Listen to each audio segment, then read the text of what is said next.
transforming your afternoon into Nickelodeon's Megatoon Monday. The Bar None Gang will be back tomorrow, right here on...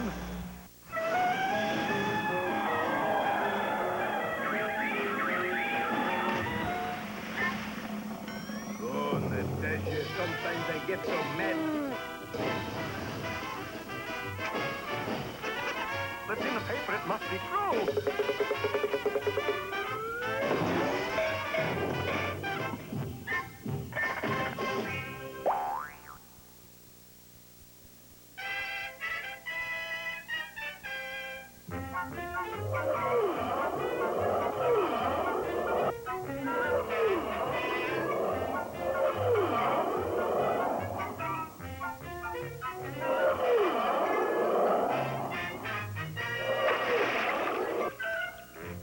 Well, it looked for a while as if our friends had gained some advantage in the Battle of the Moon Mice.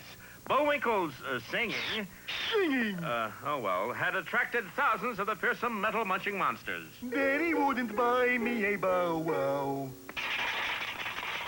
But he had immediate competition in the form of the leader of the Moon Mice, the Big Cheese, who seized a balalaika and sang some songs of his own. Rockabilly like oh, oh, oh. Keep it up, darling. They're coming this way.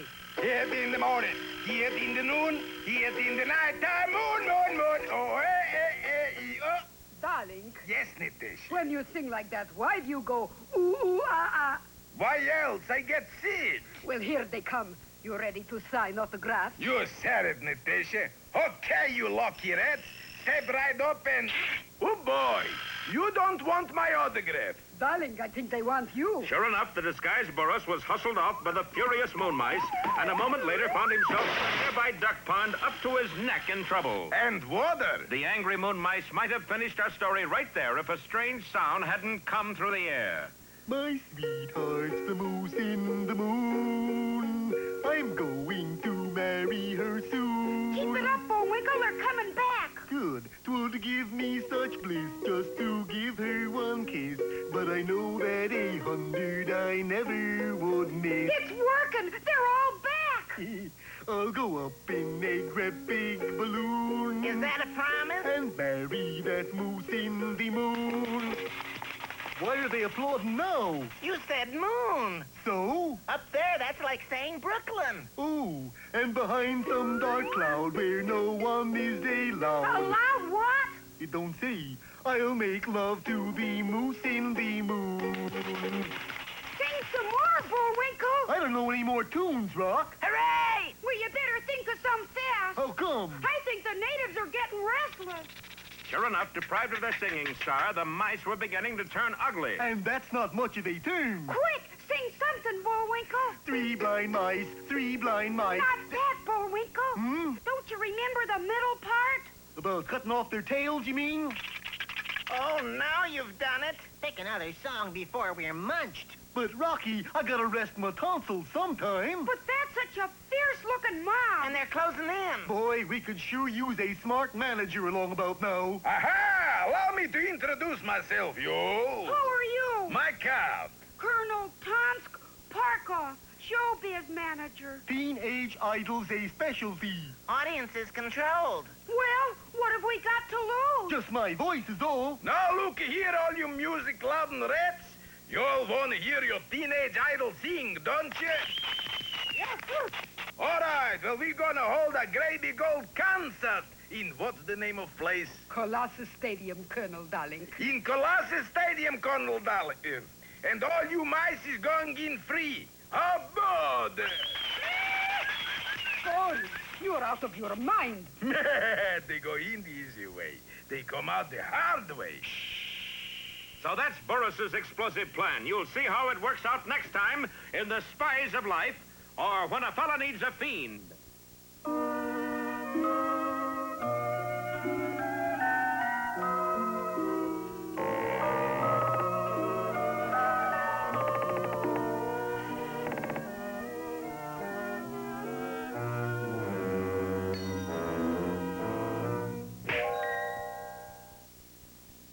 I agree that crime doesn't pay, but in the case of Jack and the Beanstalk, it did. For as you know, Jack shinnied up the huge stalk, snuck into a giant's castle, and made off with a goose that laid golden harps. or something like that. Well, sir, Jack chopped the stalk down and lived happily ever after with his ill-gotten gains. Or did he? The scene is a castle somewhere in the clouds. The time, 20 years later. I know you're hungry, son. Well, so am I. But there isn't a scrap of food in the castle. What about the wheat field? You ever try getting wheat out of clouds? We're up in the air, remember? Oh, if only Papa was still with us. Listen, he wasn't good for anything except saying fee, fi, fo, fum. He could say that pretty good. Can I say it? Say it later. Right now, you've got to take the pet cow to market and sell it. That's not a cow, Mama. It's a llama. I don't care what it is. Go and sell it. Being on the obedient side, the giant son did as his mother asked. Hey, what you got there, High Pockets? It's a llama. So it is. I'll give you 5 magic beans for it. Rather have money. You can plant beans. You can't plant money. It made sense. So the giant returned home with the 5 magic beans. I was hoping you'd bring back money. Well, one of the beans has a picture of Lincoln on it. There was naught to do but dig a hole in the clouds and drop the beans inside. The next morning, the giant awoke and looked out of his window. Oh, darn. I was kind of hoping a beanstalk would have grown. It did, but not up. Down. Why, that stalk must be 50 miles long. Climb down there, son. See if you can find us some food. As I said before, the giant was obedient. Also, a little clumsy. But let us journey ahead of our falling star to where the beanstalk ends, right outside the magnificent manor owned by the son of the original Jack and the Beanstalk. Jack, honey, New York's on the phone. They want to order 50 dozen golden harps. Oh, don't tell me. Tell the goose. Girls! I know. I got laid 50 dozen golden harps for New York. If you can, Goose, put a trilon on Perisphere on them. It'll be a nice touch. That goose is acting sassy lately. Well, all you give him for his work is chicken feed. Goose feed. At that moment, the giant finally came to earth. Creak, cry, crow, crying. I smell the blood of a pretty big giant. With that, Jack ran from the house, grabbing a loaded giant-killing musket on the way. You say anything, Jack? Negative. Just a gang of kids playing basketball. But although those kids were tall, the one with the ball reached fantastic proportions. I could have swore I smelled a giant. Oh, you're overworked, dear. Go take a nap. Jack did, and this gave the giant an opportunity to peek into the house. Say, that looks like a golden harp laying next to that fella. The window of Jack's bedroom wasn't very big, but it was big enough for the giant's hand to reach in and get the golden harp. Creak, cry, crow, crying. I smell. Those dreaded words caused the giant to bolt to the stalk and climb it in record time. This doesn't look like food, son. It's a golden harp. Why couldn't you bring back a pizza or something? But, Mama, golden harps are worth money, and there's a whole slew of them down there. In case you didn't know, all mothers of giants are a little greedy, and this one was no exception. The son was sent back down to bring up all the golden harps he could find. It's New York again, Jack. They want to know what happened to the harps. Oh, don't ask me. Ask I the... gave them to the delivery boy about a minute ago. What delivery boy? He's a big, tall fella, about as big as Mount Everest. A giant. You gave the harps to a giant? Once more, with his giant-killing musket, Jack ran from the house, and this time he saw the giant with an armload of harps scurrying up the beanstalk. But unfortunately, the giant was out of range. I need someone who can catch that giant. Luckily for our story, a sorcerer lived in the vicinity. Of course I can get him. Do you think he might come back down for more harps? Throw out of harps. All I got left is A goose? You say a goose lays these harps? Scout's honor, Mama. Well, a goose we can eat. Fetch him, son. The unsuspecting giant came down, probed around the house with one hand, and finally grabbed the goose. That's when Jack and the sorcerer spoke up. Caught you in the act, you devil. Let him have it, sorcerer. And the sorcerer handed a piece of paper to the giant, who merely put it in his pocket and climbed up the beanstalk. What'd you give him? A summons to appear in court. You can't catch a giant with a summons. No, I'll never get my goose back. Yes, you will. I shall climb up after the giant. Yeah, but that stalk is 50 miles high. You could fall. Not I. I am wearing a cloak that will enable me to fly. And up went the sorcerer. Of course, the giant was no fool. When he saw that he was being pursued, he simply took an axe and chopped the stalk down. What happened to his pursuer? Well, the cloak kept him from falling, all right. In fact, to this day, he's still floating around in the air. And that's why you hear so much talk about a flying sorcerer.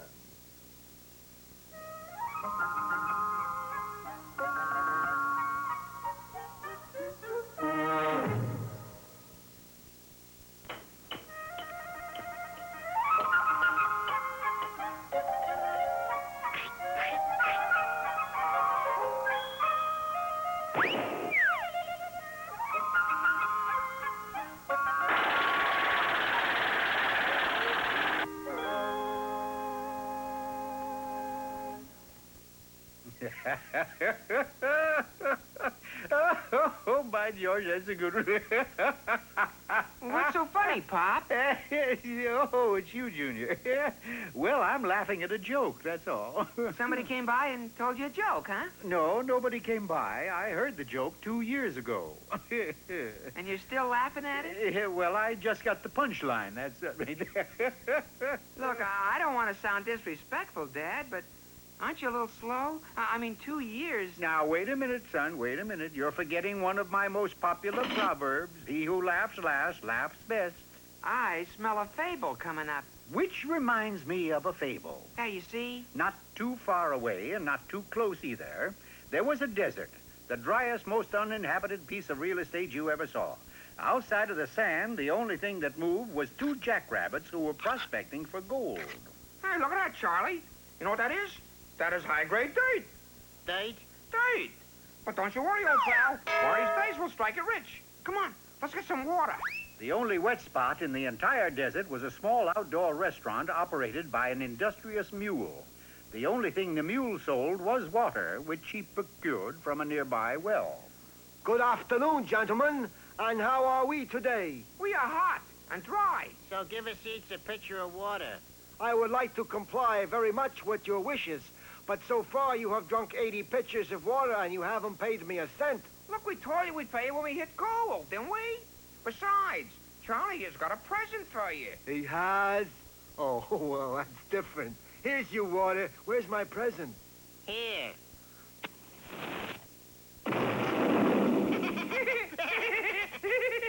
He fell for it. He fell for it. Hey, that was a good one, Charlie. And the following day found the jackrabbits back on the job. And just like the day before, they eventually wound up at the mule's restaurant. No, I regret to say you get no water unless you pay for it. Look, Mule.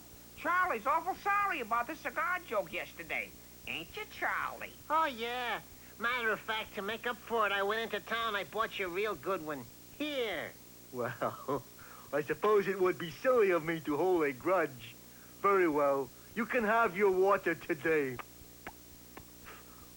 Are you sure this cigar is good? It's good, all right. Good and powerful. You did it, Charlie. You did it. You went and fooled them again. Now, on the following day, a very strange thing happened.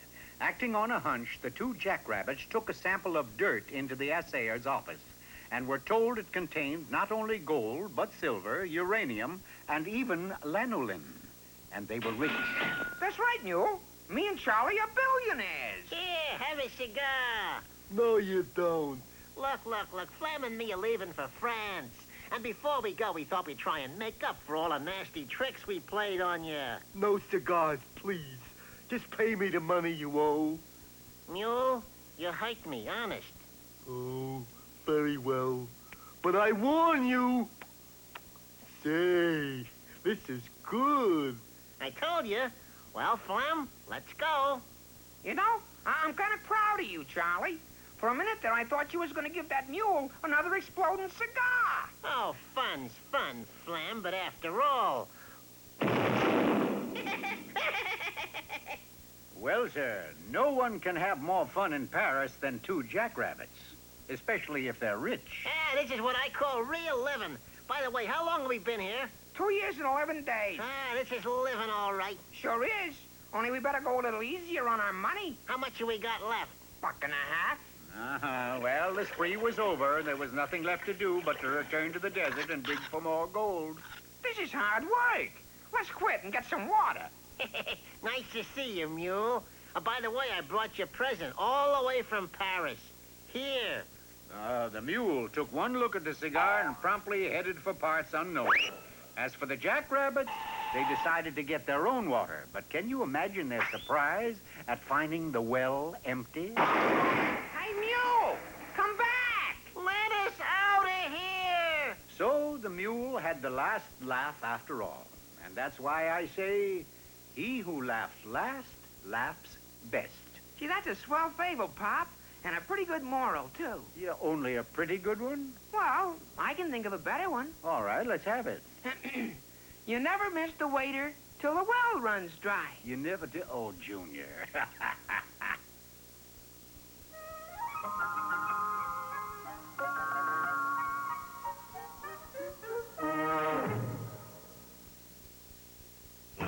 Don't go away. Next Megatoon Monday, we'll be right back. Hey, kids, there's only 5 more days till you sneeze. I can hardly wait. Get your butt on the big orange couch and sneeze. Pretty gripping curls got a new kind of hair. It's easy to curl or braid everywhere. You don't need teeth for these hot looks. It's easy. Only Pretty Crimping Curl can do it. Pretty gripping curl. Let's get styling, girl. Hey, check it out. It's new Air Pro Hockey. It glides on a cushion of air. Now a short demo. See? Air Pro glides on a cushion of air over smooth surfaces. It flies over blacktop, over smooth carpet. And it wails in the gym. How does it do that? On a cushion of air. Air Pro Hockey. It'll blow you away. Comes with puck, 2 goals, and 2 sticks. Batteries not included. Okay, so it was a long demo.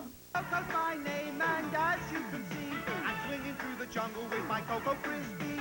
When out of the sky drops a giant pest, who takes my Cocoa Krispies back to his nest. It's the chocolatey taste he wants to try, but he's about to learn a new way to fly. Bye-bye.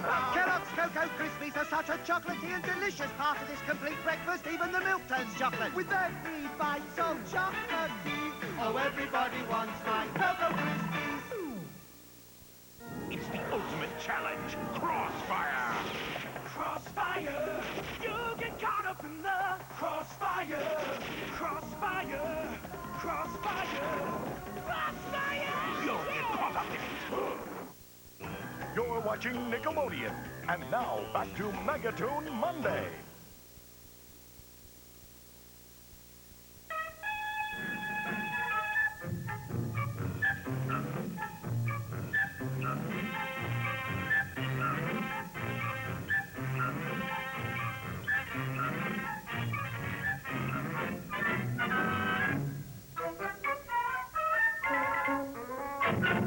Hello out there. Peabody here, along with Sherman, the Wayback Machine, and Oil Can. Why the oil can, Mr. Peabody? We are going on a train ride, Sherman, and it is my motto, always to be prepared. I thought that was the Boy Scouts motto. It is. They got it from me. Be that as it may, today the Wayback will take us way back to the year 1830. Our destination is the city of Baltimore, and our host is Peter Cooper. Who's he? He, Sherman, designed and produced the first locomotive engine in the United States. He called it the Tom Thumb, and we will be aboard as it races against a horse and carriage. In the hands of the Wayback, the transition to Baltimore was unbelievably swift. Before we knew it, we were in Peter Cooper's roundhouse. I suppose you've come to take my engineer's license from me. Engineer's license? We're here to help you win the race. There isn't going to be any race. Why not? Well, you see, I constructed the Tom Thumb, then I built the roundhouse around it. The problem is I neglected to provide an opening so that the Tom Thumb could get out. You mean there isn't any door? What's a door? I showed him by building one. Now, there you are, Mr. Cooper. You now have an exit for your locomotive. Sir, you're a genius. You're so right. We assisted Peter Cooper in rolling the Tom Thumb up to the starting line of the race. It was then the judge announced the rules and regulations. Gentlemen, 50 miles due south is the town of Neutral Corners. The vehicle that gets there first will be the winner. While the judge loaded his pistol, I appraised our opposition. That horse looked as though he could run for a month without stopping, and as far as the driver was concerned, I was sure he would not only be a poor loser, but a bad winner. Wait till that fool Cooper tries to run that iron horse. He doesn't know I greased the tracks. At the sound of the gun, we were off to a very poor start.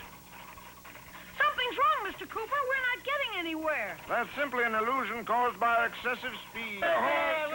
Come on, why don't you not push the thing? Poor Mr. Cooper, can't we do something? I spied a small group of 9-year-olds playing in a sand pile, and this, of course, gave me an idea. 25 cents later, I was the proud owner of a toy shovel and a bucket full of sand. Here, Sherman, dirty up the tracks. Huh? The sand will give us traction. Just keep throwing handfuls. Sure enough, the wheels stopped slipping, and in no time, we were highballing along. If we can maintain this speed, we'll catch up with that horse and buggy. That is, if we can get through the 50% tunnel. Why do they call it 50%?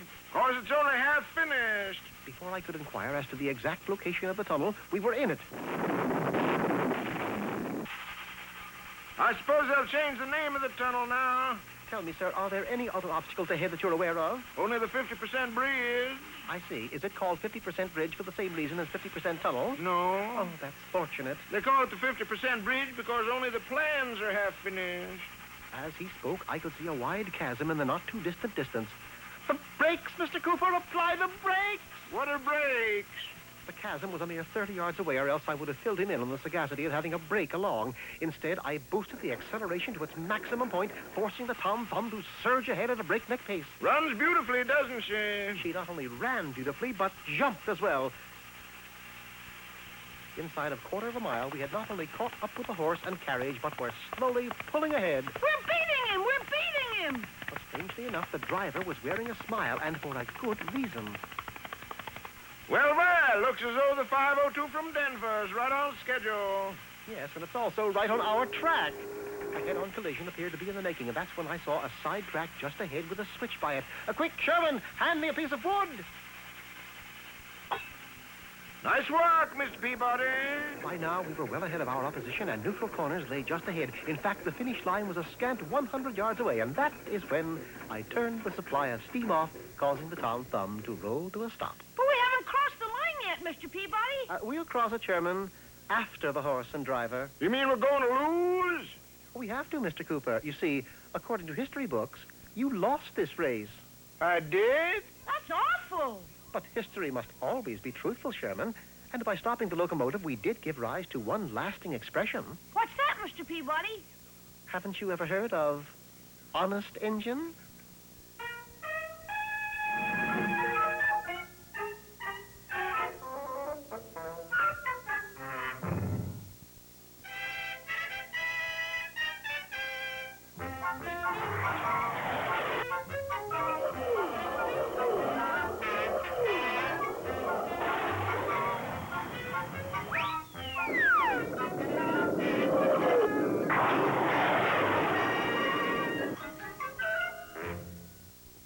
Bullwinkle's new manager, Colonel Tomsk Parkoff, who is really Boris in disguise, is fixing things for Bullwinkle's first concert for Moon Mice at Colossus Stadium. And the first thing we fix is you. What's the matter? You got to have glamour, son. Glamour? Like this. And the Colonel dressed Bullwinkle in a sequin jacket with neon lapels, gave him a pair of snakeskin shoes with cerise laces, bleached his hair blonde, and combed it into a pompadour. And just before you go on, we spray your antlers with gold paint.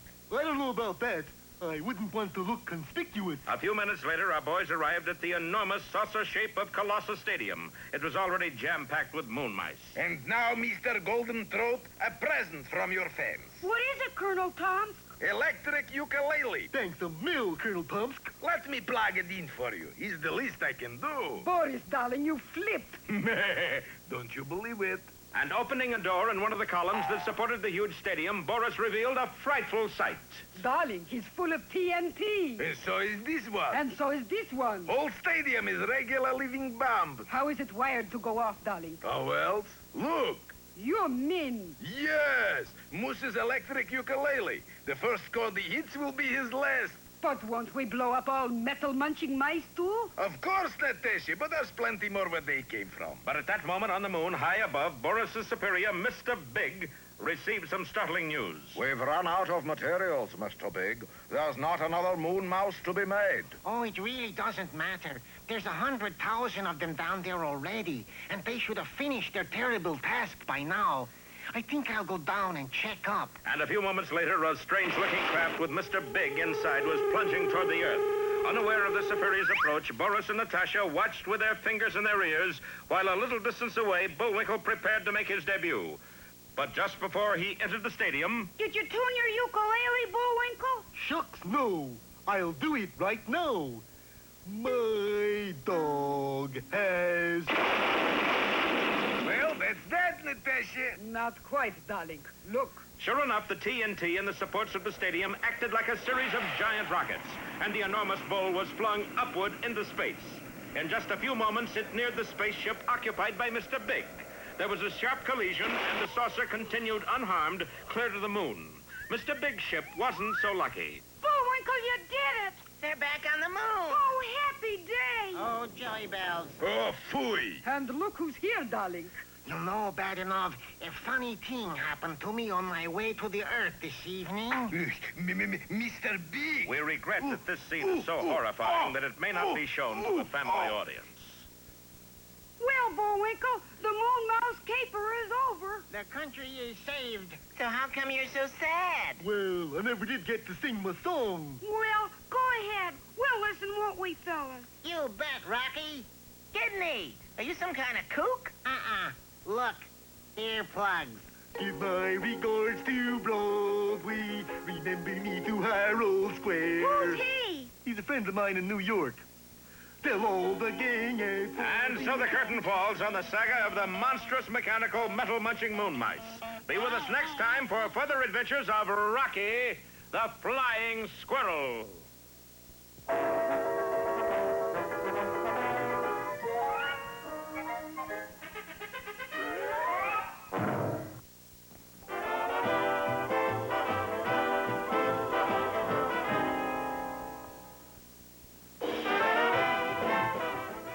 Will Boris attempt further acts of destruction on our heroic pair? Or will he give up already? You forget I'm professional villain. Don't press that remote. Mega Mooserama Monday continues till 8. Only on Nick.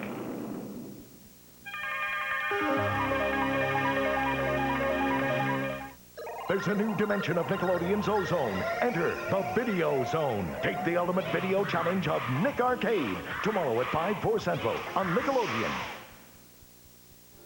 Being a parent isn't easy. Cable wants you to know you don't have to deal with it all by yourself. Lifetime has some great shows every day to get you better acquainted with your children. So what do you do? How do you get started? Be sure to catch Your Baby and Child with Penelope Leach. Lifetime's got more answers on what every baby knows. And Lisa Gibbons is your host for more adventures in parenting on Growing Up Together. Lifetime exclusives created for you only on cable. On Austin Cablevision. You'll see the world in a whole new way by watching cable this week. Discover an incredible day in the life of an insect. An up-close look at how bugs behave and survive in their land of giants. It's Bug Week on the Discovery Channel. And go backstage as America's funniest mom invites you into her home in sitcom TV land. Don't miss Roseanne Behind the Scenes on HBO. The inside story this week only on cable. Coming through for you. On Austin Cablevision.